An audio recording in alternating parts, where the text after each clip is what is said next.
Olá, estudantes! Sejam bem-vindos a mais um vídeo no canal.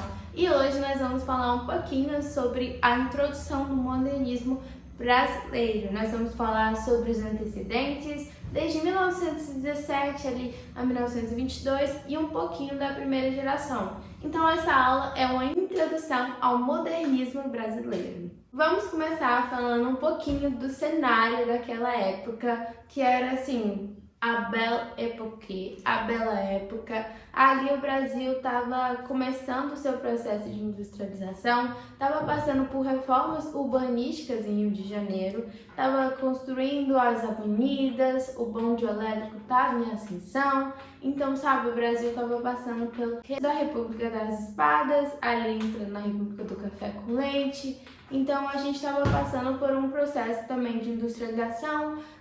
É importante lembrar também da época de café, na época do Porto de Santos. O Brasil estava passando por uma atmosfera bem cosmopolita de São Paulo, por onde os ideais revolucionários das vanguardas europeias chegavam pelos burgueses que tinham condições financeiras de ficar se transportando do Brasil para a Europa e estudar na Europa. Por exemplo, a Anita Malfatti foi uma das primeiras a expor seus ideais, as suas pinturas aqui no Brasil, porque ela foi estudar o expressionismo alemão. Os ideais antes do modernismo eram ideais academicistas, beleteristas, totalmente baseados na valorização do clássico. Então, os modernistas buscavam romper com esses ideais, enquanto que a primeira geração foi conhecida como a geração da destruição.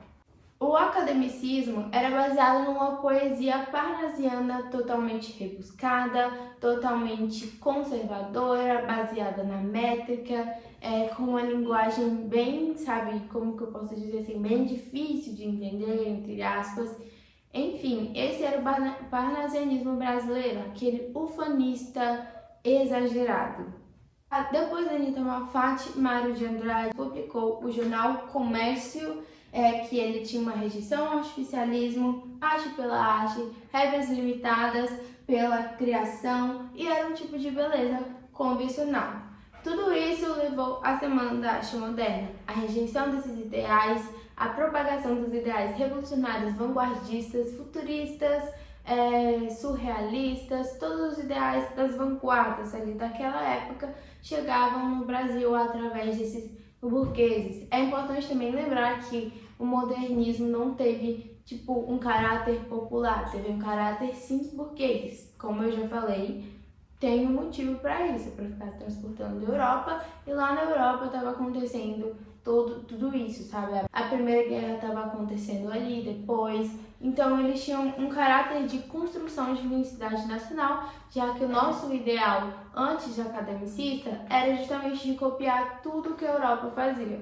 O nosso romantismo antes era um romantismo idealizado, de herói nacional, porque o romantismo português e europeu era um herói nacional idealizado. E o herói nacional deles era o cavaleiro medieval. Como nós não tínhamos cavaleiro medieval, nós usamos o índio, que era a nossa formação mais primitiva que nós tínhamos. E como foi a Semana da Arte Moderna? A Semana da Arte Moderna foi uma renovação da produção artística brasileira que se via presa justamente no passado parnasiano, no passado simbolista, justamente nesses ideais de antes, né?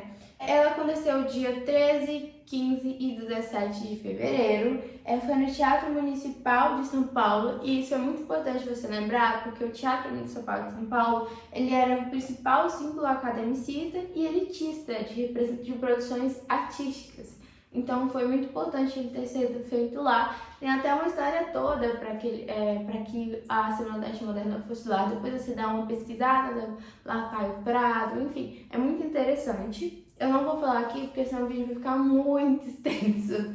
Enfim, teve o Oswaldo de Andrade, de Cavalcante, Menotti de Picantia, eu não vou conseguir falar o sobrenome dele, Mário de Andrade, Guilherme Almeida, Alcântara Machado, todos esses tiveram influência na Semana da Arte Moderna, se apresentaram. O segundo e o terceiro dia foi totalmente recebido com repúdia, vaias, por causa justamente desses ideais antecedentes que a elite paulista não estava acostumada a ver. Porque a Anitta, por exemplo, chegou lá com um homem amarelo, chegou lá com uma pintura expressionista totalmente, tipo, fora dos ideais antes. Então foi tipo, eles foram recebidos, foi justamente um fracasso, resumindo. Eu costumo usar bastante uma frase que faz me lembrar muito do modernismo. No comecinho, eles sempre estavam tentando ali o manifesto, através do Manifesto Pau Brasil, tentaram ali o Manifesto Verde Amarelismo, depois houve uma consolidação ali no Manifesto Antropofágico. Eles não sabiam exatamente o que eles queriam, mas eles sabiam o que não queriam, entendeu? Então eles sabiam que não queriam justamente copiar tudo que a Europa fazia, sabiam que queriam construir uma identidade nacional, mas eles não tinham, tipo, ali, uma coisa consolidada. Então, nessa Semana da Arte Moderna, foi um mar de tentativas ali pra frente também, só ali a partir do Manifesto Antropofágico que vai ter uma certa consolidação dos ideais modernistas. A primeira geração modernista buscava justamente por isso, romper com esses ideais estéticos e temáticas academicistas. Era uma geração da destruição, era uma geração que acompanhava o progresso de São Paulo, ela buscava desconstruir os ideais românticos, como eu já falei. Eu tinha ali Oswaldo de Andrade com o Manifesto Pau Brasil, o Manifesto Antropofágico, Mário de Andrade com Pauliceia Desvaiada, Marco Naima, Prefácio Interessantíssimo, Amar, Verbo Intransitivo. Já a gente vai falar dos livros. E vocês não acreditam o que aconteceu. Eu estava aqui gravando e o meu celular, literalmente, a minha câmera parou. Mas vamos aqui voltar de onde estávamos. Nós estávamos falando da primeira geração, que era a geração da destruição, que acompanhava o progresso de São Paulo. Era uma geração que buscava desconstruir os ideais românticos, né? E a gente tinha aqui cada um deles com uma característica de prosaísmo, coloquialidade, versos livres e brancos. Agora a gente vai falar um pouquinho da revista Claxon, que foi publicada ali para eu poder divulgar todos os ideais modernistas e todas as produções modernistas, tá? Claxon significa basicamente buzina, ele representa moderno, só que você tem que ter um pouquinho de cuidado, porque no próprio característico da revista Claxon, se você pesquisar direitinho, tá lá que ele fala que não somos futuristas, somos Claxon. Então era uma produção literalmente independente brasileira que buscava justamente construir essa identidade nacional. Os manifestos aqui direitinho, o Manifesto Pau Brasil, publicado por Oswaldo de Andrade, que ele buscava destruir as influências estrangeiras e literalmente conservar ali o primitivismo brasileiro. Ele queria subverter todas as influências estrangeiras. Ela tinha literalmente uma xenofobia ali, sabe? Aquele poema dele que fala que o português despia o índio, mas se fosse numa manhã de sol, uma bela manhã de sol, o índio teria despido o português, sabe? Ali uma coisa assim bem revolucionária. Aí vem o verde amarelismo de Plínio Salgado, que era ali uma valorização do romantismo idealizado, já era mais conservadorista, ufanista. Tinha um movimento integralista que tinha representação do animal alianta, era um movimento de direita.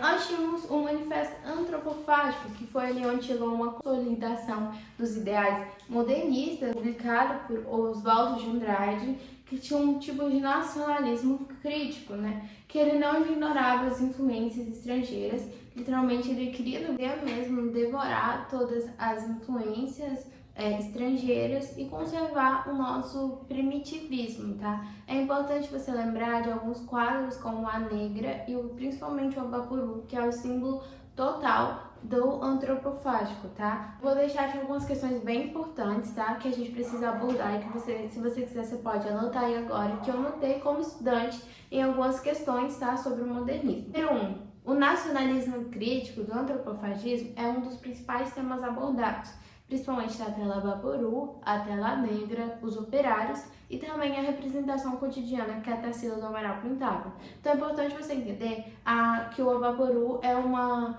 integração da nossa formação cultural, com todos os elementos do se encaixar ali para poder representar o brasileiro. A cabecinha pequenininha representando a pouca mentalidade, o cacto ali, todas as cores, azul, amarelo e verde. Ali o cacto representando o Nordeste, a cor do próprio Bapuru, que significa que ali é uma pele queimada, o pé grande, significando o futebol, a capoeira, a vontade do trabalhador brasileiro. Ali o quadra negra, fazendo um tipo de crítica com relação às nossas raízes coloniais, as nossas raízes racistas e totalmente machistas, com a representação da mulher que era negra escravizada.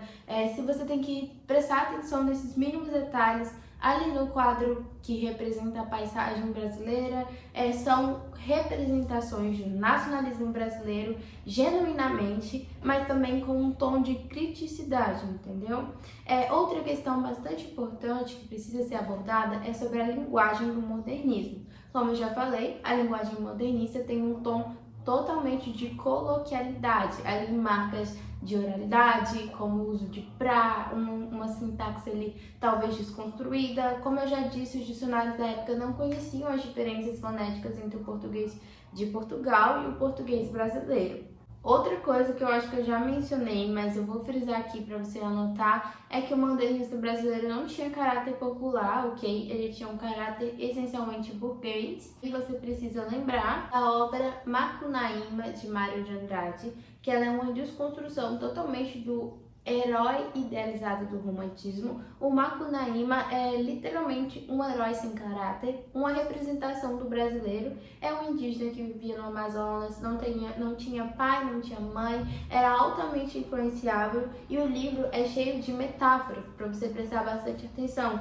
Por que que o índio é assim, totalmente representação do ideal brasileiro? É justamente para desconstruir os ideais, por exemplo, do livro Iracema. Então, pessoal, foi isso. Espero muito que vocês tenham gostado. Eu vou deixar aqui na descrição, tá? Uma lista de exercícios para você fazer sobre o modernismo, tá? Espero muito que vocês tenham gostado. Deixe seu like, se inscreva no canal, manda para aquele seu amigo que também vai fazer prova sobre o modernismo, ou para você que está estudando no vestibular, tá? Compartilhem. Espero muito que vocês tenham gostado. Volta o vídeo, assiste de novo, tá? Anota todas as características importantes.